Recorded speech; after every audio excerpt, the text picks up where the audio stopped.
Hello guys, welcome back to my channel. তো আগের বিষয়ে লাস্টে আমরা দেখেছিলাম লিনাকে এভাবে হাগ করতে দেখে চ্যাংশির মাথা একদমই গরম হয়ে যায় অ্যান্ড সে ডাইরেক্ট এসে তাকে লাথি মেরে নিচে ফেলে দেয়। আর তার এমন বিহেভিয়ার মুভাইয়ের জন্য ধামাকার থেকে কম কিছু ছিল না। অ্যান্ড মুভাই এখানে মিস লিনাকে ধরে তুলে অ্যান্ড তাকে সরি বলে যে আমাকে মাফ করবে মিস, এরকমটা আমার স্টাফ যে করবে আমার কোনো আইডিয়া ছিল না, তার এমনটা করা উচিত হয়নি। চ্যাংশি বলে যে তুমি তাকে সরি কেন বলছো। মিস লিনা এখানে এক্সপ্লেন করে অ্যাকচুয়ালি আমার ইন্টেনশন খারাপ ছিল না, মুভাইকে দেখতে আমার এক ফ্রেন্ডের মতো দেখতে, যার ডেথ হয়ে গিয়েছে, তাই আমি ভাবলাম যে মোবাইলকে কিছুক্ষণ হ্যাক করে নি। যদি এটাতে আপনাদের খারাপ লেগে থাকে তাহলে আমাকে মাফ করে দেবেন। যখন কি চাংশি অনেক বেশি রেগে গিয়েছিল অ্যান্ড তাকে বলছিল এইসব করার পর তুমি সরি বলছো, আমার মনে হচ্ছে তোমাকে আমি মেরে ফেলি। মোবাইল তাকে আটকে বলে যে চাংশি ব্যাস অনেক হয়েছে। অ্যান্ড মোবাইল এখানে আবারও চাংশির তরফ থেকে মিস লেনাকে সরি বলে অ্যান্ড চাংশিকে নিয়ে সেখান থেকে বাইরে চলে যায়। অ্যান্ড বাইরে আসা মাত্রই চাংশি তাকে কোয়েশ্চেন করে ভেতরে এসব কি তামাশা চলছিল, কি দরকার ছিল তার সাইড নেওয়ার। মোবাইল বলে যে তুমি এত ওভার কেন করছো, তোমার তাকে এভাবে কিক মারা উচিত হয়নি, তোমার এটা মনে রাখা দরকার ছিল সে আমাদের গেস্ট অ্যান্ড যদি সে তোমার নামে পুলিশে কমপ্লেন করে দেয় তাহলে তোমার জেলও হতে পারে। চাংশি বলে ওই একদিনে আসা মেয়ের প্রতি তুমি এত সিম্প্যাথি দেখাচ্ছ। মোবাইল তো তার এই বিহেভিয়ার অনেক বেশি এনজয় করছিল কারণ সে বুঝতে পারছিল যে চাংশি জালাস ফিল করছে। এখানে মোবাইল টপিক চেঞ্জ করে বলে যে তুমি কি ওই ভিডিওগুলি ফিল্টারাইজ করে নিয়েছো, আর যদি না করো তাহলে সেটাই করো, তোমার ডিউটিতে আসার কোনো দরকার নেই, তোমাকে যে কাজটা করতে দেওয়া হয়েছে সেটাই করো। এখানে চাংশি বলে হ্যাঁ ঠিক আছে চলে যাচ্ছি, এত বিরক্ত হওয়ার কোনো দরকার নেই, আর যদি তোমার আমাকে দেখে হ্যাপি মনে হয় তাহলে আমার এক্সপ্রেশন ভালো করে নোট করো। নেক্সট সিনে আমরা চাংশিকে দেখি যে সারা রাত জেগে ওই ভিডিওগুলি ফিল্টারাইজ করছিল অ্যান্ড সকাল হওয়া মাত্রই সে একটি ফ্যান ড্রাইভ তার কলিগকে দিয়ে বলে এটা আমাদের অফিসের ম্যানেজারকে দিয়ে দিও অ্যান্ড আমি আজ অফিস যাচ্ছি না কারণ কাল সারা রাত জেগে আমি সমস্ত কাজ কমপ্লিট করেছি অ্যান্ড এখন আমি শান্তিতে ঘুমোতে চাই। তার কলিগ বলে ওকে ঠিক আছে, এরপর সে বেডে ঘুমোতে যায়। বাট তখনই ম্যানেজারের কল আসে তার কাছে, যে তাকে বলে অ্যাকচুয়ালি আজ বস অফিসে আসেনি অ্যান্ড ওনাকে কিছু ডকুমেন্টস পাঠানোর আছে, তাই আমি চাই তুমি তাড়াতাড়ি অফিসে আসো। চাংশি বলে আমি কাল সারা রাত জেগে আমার কাজ কমপ্লিট করেছি অ্যান্ড এখন আমি শান্তিতে ঘুমোতে চাই, যদি তোমার কিছু কাজ থাকে তাহলে তুমি অন্য কাউকে পাঠিয়ে দাও। বাট ম্যানেজার তাকে মিথ্যে বলে যে বস তোমাকেই যেতে বলেছে অ্যান্ড চাংশিকে বাধ্য হয়ে অফিসে যেতে হয় অ্যান্ড এখানে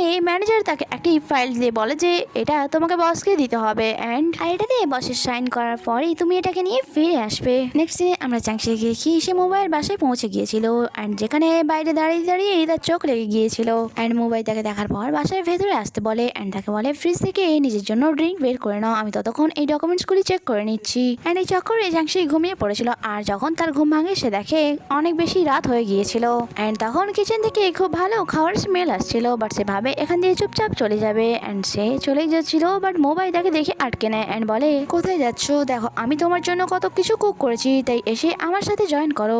এরপর আমরা তার দুজনকে এখানে ডিনার করতে দেখি আর খেতে খেতে চাংশির লিফে একটি রাইস লেগে গিয়েছিল, যা মোবাইল এক জেন্টলম্যানের মতো তা পরিষ্কার করে দেয় অ্যান্ড তাকে বলে আমি কয়েকদিন ধরে নোটিস করছি তুমি অনেক পরিশ্রম করে যাচ্ছ, তাই এই ডিনারটা তারই রিওয়ার্ড ভাবতে পারো। এখানে চাংশি বলে সে তাকে লাইক করে আর যা শোনা মাত্রই মোবাইল তাকে উল্টে জিজ্ঞাসা করে তুমি কি সেটাই বললে যেটা আমি শুনলাম। চাংশি বলে হ্যাঁ তুমি ঠিকই শুনছো, কারণ আমি তোমাকে অনেক বেশি পছন্দ করি, হ্যাঁ যদি তুমি চাও তাহলে আমাকে রিজেক্ট করতে পারো কারণ আমি জানি আমার মুখ একটু মোটা। মোবাইল বলে যে তোমার এমন কেন মনে হলো যে আমি তোমাকে রিজেক্ট করব, তুমি কি এটা আগে বুঝতে পারো নি যে আমি তোমাকে অনেক বেশি লাইক করি। আর সাথে সাথে সে চাংশিকে এখানে জিজ্ঞাসা করে। অন্যদিকে আমরা সোয়ান আর লিনিয়ানকে একসাথে দেখি যারা এই সময় বারে বসে ড্রিঙ্ক করছিল অ্যান্ড সেখানে সোয়ানকে বলছিল যে আমি বুঝতে পারছি না তুমি এত ভালো তারপরেও তুমি চাংশিকে অ্যাট্রাক্ট কেন করতে পারলে না। সোয়ান বলে এটা তুমি ভাগ্যের খেলা ভাবতে পারো, বাই দ্য ওয়ে আমি তোমার কাছে জানতে চাই যে তুমি মোবাইলকে কেন লাইক করো, তার এমন কোন জিনিসটা তোমার ভালো লাগে। লিনিয়ান বলে যে তার ব্যাপারে তোমাকে বলার মতো আমার কাছে কিছুই নেই। সোহান বলে রাইট, তার ব্যাপারে বলার মতো সত্যি কিছুই নেই। লিনিয়ান বলে অ্যাকচুয়ালি আমি আজ পর্যন্ত যত ছেলে অ্যান্ড পুরুষকে দেখেছি তার মধ্যে সব থেকে বেশি পারফেক্ট আমার মোবাইলকে লেগেছে। সোহান বলে এটাকে পছন্দ করা বলে না, পছন্দ বলতে তার কষ্ট দেখি তোমারও কষ্ট হবে অ্যান্ড তাকে হ্যাপি দেখে তুমিও খুশি হবে, বাট তোমার মনে মোবাইলের জন্য এমন ফিলিংস নেই। অ্যান্ড সে তার ক্লোজ এসে তাকে বলে যে যদি আমি তোমাকে শর্টে বোঝাতে চাই তাহলে তুমি যাকে ভালোবাসো সে তোমার ক্লোজ এলে তোমার হার্টবিট ফার্স্ট হয়ে যাবে। তখনই লিনিয়ান ভাবে যে সোয়ানের কাছে আসার কারণে আমার হার্টবিট কেন বেড়ে গিয়েছে, যখন কি সোয়ানেরও একই অবস্থা ছিল। এরপর আমরা দেখি লিনিয়ান অনেক বেশি ড্রাঙ্ক হয়ে গিয়েছিল অ্যান্ড সোয়ান তাকে যে কোনো ভাবে গাড়িতে নিয়ে গিয়ে বসায় অ্যান্ড সেখানে বসার পর তাকে জিজ্ঞাসা করে, তুমি কি আমাকে একটু পছন্দ করো না? সোয়ান বলে যে হ্যাঁ করি, বাট এখন তুমি আমার চিক্স ছাড়ো, আমার অনেক বেশি লাগছে। বাট তখন লিনিয়ান তাকে কিস করে নেয়। নেক্সট সিনে আমরা চ্যাংশিকে বাসে দেখি অ্যান্ড এখানে তার বারবার মোবাইলের কথা মনে পড়ছিল যে সে কিভাবে তাকে কিস করেছিল। অন্যদিকে মোবাইলের একই অবস্থা ছিল, তার বারবার চ্যাংশির কথাই মনে পড়ছিল। অন্যদিকে সোয়ান লিনিয়ানকে তুলে তার রুম পর্যন্ত নিয়ে আসে, বাট রুমে আসা মাত্রই সে ঘুমিয়ে যায় অ্যান্ড এখানে সোয়ানকে দেখে মনে হচ্ছিল সে আবারও তার প্রতি অ্যাট্রাক্ট হচ্ছিল। সিন এখানে কাট হয় আর আমাদের নেক্সট মর্নিং এর সিন দেখানো হয়। লিনিয়ানের যখন ঘুম ভাঙে তাকে দেখে মনে হচ্ছিল কাল রাতের কোনো কিছুই তার মনে নেই অ্যান্ড এখানে সোয়ানকে দেখে সে অনেক বেশি রেগে যায় অ্যান্ড তাকে বলে যে তোমার সাহস কি করে হলো আমার বাথরুম পড়ার, আর তুমি আমার বাসায় কি করছো?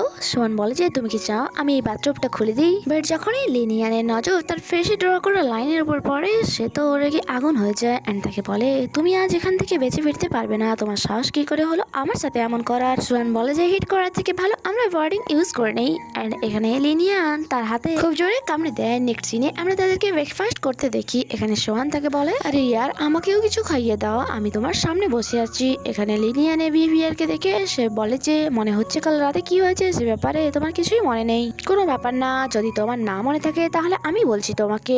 লিনিয়ান বলে যে যা বলবে একটু ভেবে চিনতে বলো। তাই সোহান বলে বাদ দাও, আমি কাল রাতের ব্যাপারে তোমাকে কিছুই বলবো না। লিনিয়ান তাকে বলার জন্য ফোর্স করে অ্যান্ড সে তাকে বলতেই যাচ্ছিল তখনই লিনিয়ানের কল আসে অ্যান্ড তাকে জানানো হয় যে আমি ফিরে এসেছি। যা শুনে লিনিয়ান অনেক বেশি খুশি হয়ে যায়। বাট সোহান যখন এই ব্যাপারে জিজ্ঞাসা করে সে তাকে বলে আমার ট্রাম্প কার্ড চলে আসছে। অন্যদিকে আমরা চাংশিকে দেখি এখানে ম্যানেজার এসে তাকে ব্রেকফাস্ট দিয়ে যায় অ্যান্ড তাকে বলে যে এইসব কিছু আমি বসের অর্ডারে করছি।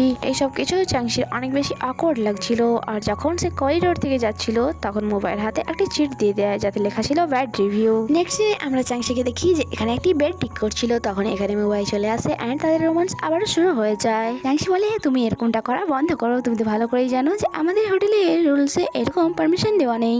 মোবাইল বলে তোমার কোনো কিছু নিয়ে চিন্তা করার কোনো দরকার নেই। আর তখনই সেখানে এক কলিগ চলে আসে যাকে দেখে মোবাইল চাংশিকে বকা দেওয়া শুরু করে। আর মোবাইল চলে যাওয়ার পর তার কলিগ এসে তাকে সান্ত্বনা দিচ্ছিল যে তুমি মন খারাপ করো না, বসের তো এমনই অভ্যাস সবসময় সকালের উপরে চেঁচাতে থাকে। বা চাংশি তো স্মাইল করছিল অ্যান্ড এটার কারণ তার কলিগস বুঝতে পারছিল না।